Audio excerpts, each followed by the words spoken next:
ভালোবাসার মানুষকে নিয়ে একদিন যে ভবিষ্যতের স্বপ্ন দেখেছিলেন, সেই স্বপ্নই শেষ পর্যন্ত হয়ে উঠল তার সবচেয়ে বড় যন্ত্রণা। মৃত্যুর কয়েক ঘন্টা আগে ফেসবুকে লিখে গেলেন ভাঙা হৃদয়ের অসংখ্য না বলা কথা। মৃত্যুর আগে ফেসবুকে স্ত্রীকে উদ্দেশ্য করে লিখেছিলেন হৃদয়স্পর্শী এক বিদায় বার্তা।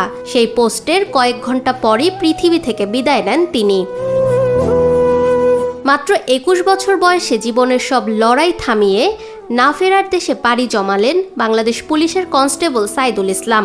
মৃত্যুর কয়েক ঘন্টা আগে ফেসবুকে হৃদয় বিদারক এই দীর্ঘ স্ট্যাটাস ছিল ভালোবাসার ভাঙন, বিশ্বাস হারানোর যন্ত্রণা, অসহায়ত্ব আর শেষ বিদায়ের ইঙ্গিত।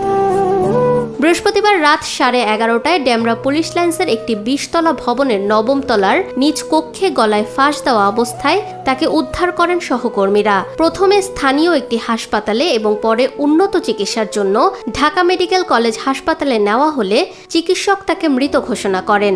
নিহতের চাচা মোহাম্মদ সোহাগ জানান, সাইদুল ইসলাম প্রায় ৯ মাস আগে বাংলাদেশ পুলিশে কনস্টেবল হিসেবে যোগ দিয়েছিলেন।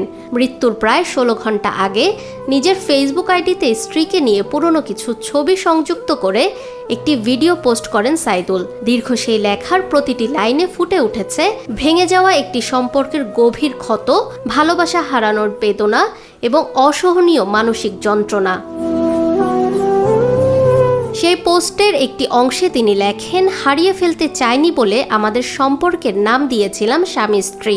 যদি তোমাকে হারানোর ইচ্ছা থাকতো, যদি এই ভালোবাসা ক্ষণিকের মোহ হতো, তবে কখনোই এত পবিত্র এক বন্ধনের নামে তোমাকে নিজের বলে ঘোষণা করতাম না, কখনোই তোমাকে নিজের নামে লিখিত করতাম না।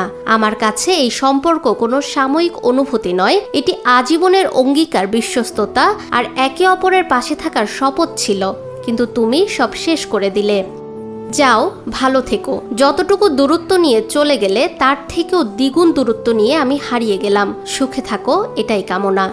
আরেক জায়গায় তিনি লিখেছেন, আমি তো তোমার অভাবেই শেষ হয়ে গেলাম। সাইদুল তার পোস্টের শেষ দিকে বাবা মায়ের কাছে ক্ষমা চেয়ে লেখেন, দুঃখিত আম্মু আব্বু, আপনাদের ছেলে আর নিতে পারছে না, মাফ করবেন আপনাদের অযোগ্য এই ছেলেকে। শুক্রবার গণমাধ্যমে সাইদুলের দেওয়া ফেসবুক চিঠি ও মৃত্যুর ঘটনা প্রকাশ্যে আসে। এরপর দ্রুত তা সামাজিক যোগাযোগ মাধ্যমে ছড়িয়ে পড়ে। অনেকেই তরুণ এই যুবকের জন্য আক্ষেপ করেন, কেউ বা তার এই করুণ পরিণতি কোনোভাবেই মেনে নিতে পারেননি। তার পোস্ট দেখে ধারণা করা হচ্ছে দাম্পত্য জীবনের অশান্তি ও স্ত্রী চলে যাওয়ার কারণে তিনি আত্মহত্যা করে থাকতে পারেন। একটি স্বপ্ন, একটি নতুন কর্মজীবন আর একটি সংসার, সবকিছু যেন এক মুহূর্তেই থেমে গেল।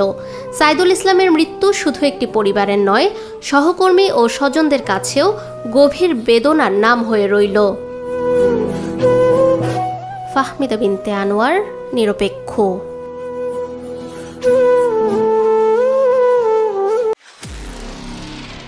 নিরপেক্ষ, সত্য প্রকাশে আপোষহীন।